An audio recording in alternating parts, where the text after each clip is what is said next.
Hello Gujarat news ચેનલમાં બધાને મારા નમસ્કાર। હવે જોઈએ આજના મુખ્ય સમાચાર। શ્રી ગુર્જર ક્ષત્રિય કડિયા સમાજ જૂનાગઢ કડિયા સમાજ પ્રમુખ શ્રી વિવેકભાઈ ગોહેલની આગેવાનીમાં તારીખ 20/7/2025 ને રવિવારે સમાજના ટ્રસ્ટીશ્રીઓ, વિભાગીય પ્રમુખશ્રીઓ, ઉપપ્રમુખશ્રીઓ, સેવા સંસ્થા, શ્યામ યુવા સંગઠન, શ્યામ યુવક મંડળ લાદી ગ્રુપ, શ્યામ ધૂન મંડળ, કડિયા બોર્ડિંગ, શ્યામ મહિલા મંડળના પ્રમુખ મીનાબેન ગોહેલ તેમજ તમામ હોદ્દેદારો, તમામ કાર્યકરો સહિત ભાવિક જનોએ આપણી આસ્થાનું કેન્દ્ર એવા સતાધાર ખાતે સાંજના સમયે આરતીનો લાભ લઈ ધન્યતા અનુભવી। પૂજ્ય શામજી બાપુ કહેતા કે રામ રોટીને રાબડો જેના ભાગ્યમાં હોય તે ખાય, તેમ દરેકને પ્રસાદી લેવાનો પણ લાભ મળ્યો। સતાધાર મહંત પરમ પૂજ્ય શ્રી વિજય બાપુ તેમજ પૂજારી શ્રી મહેશ ભગત સાથે રહી દરેકને ભોજન પ્રસાદનો લાભ આપેલ। સમાજના પ્રમુખ શ્રી વિવેકભાઈ ગોહેલે સમસ્ત સમાજ વતી પરમ પૂજ્ય શ્રી વિજય બાપુને ભવ્ય હાર પહેરાવી સન્માન કરી આશીર્વાદ મેળવ્યા હતા। પરમ પૂજ્ય વિજય બાપુ સાથે રહી અન્નપૂર્ણા ભંડાર તેમજ સતાધારમાં ચાલતા કામ અંગે જાણકારી આપેલ। પરમ પૂજ્ય વિજય બાપુએ સાથે આવેલા વડીલો જેમાં દિનેશભાઈ કાચા, વજુભાઈ કાચા, કાળુભાઈ ચોટલિયા, હરિભાઈ મોરવાડિયા, ધીરુભાઈ ટાંક, પીડી કાચા, ભાલિયા સાહેબ, કિશોરભાઈ ચોટલિયા, અમુભાઈ ટાંક, રાજુભાઈ સોલંકી, જાદવ સાહેબ, અમુભાઈ મકવાણા, તેજસભાઈ વેગડ, જે કે ચાવડા, મોહિત ટાંક, અશોકભાઈ મારુ, બાલુભાઈ કાચા, નિમેશભાઈ ટાંક, હરિભાઈ ચાવડા, રમેશભાઈ ટાંક તેમજ સાથે રહેલા અન્ય આગેવાનોને સાલ ઓઢાડી સન્માનિત કરેલ તેમજ દરેક સાથે ફોટા પાડવાનો લાભ આપેલ। સતાધાર દર્શનથી સાથે આવેલા તમામ આગેવાનો અને કાર્યકરો ખૂબ જ આનંદિત હતા અને હર્ષની લાગણી અનુભવી ધન્યતા અનુભવી।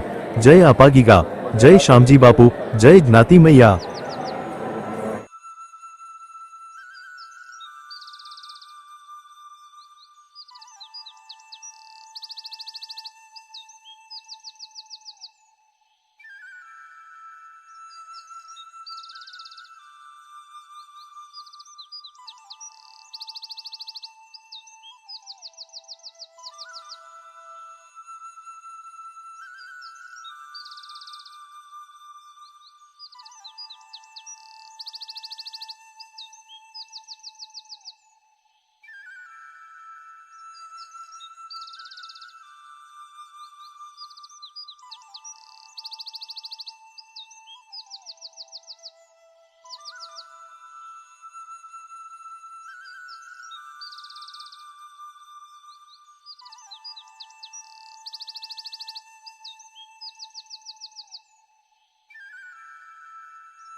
ચાલો મિત્રો ફરી મળીશું। બધાને મારા નમસ્કાર।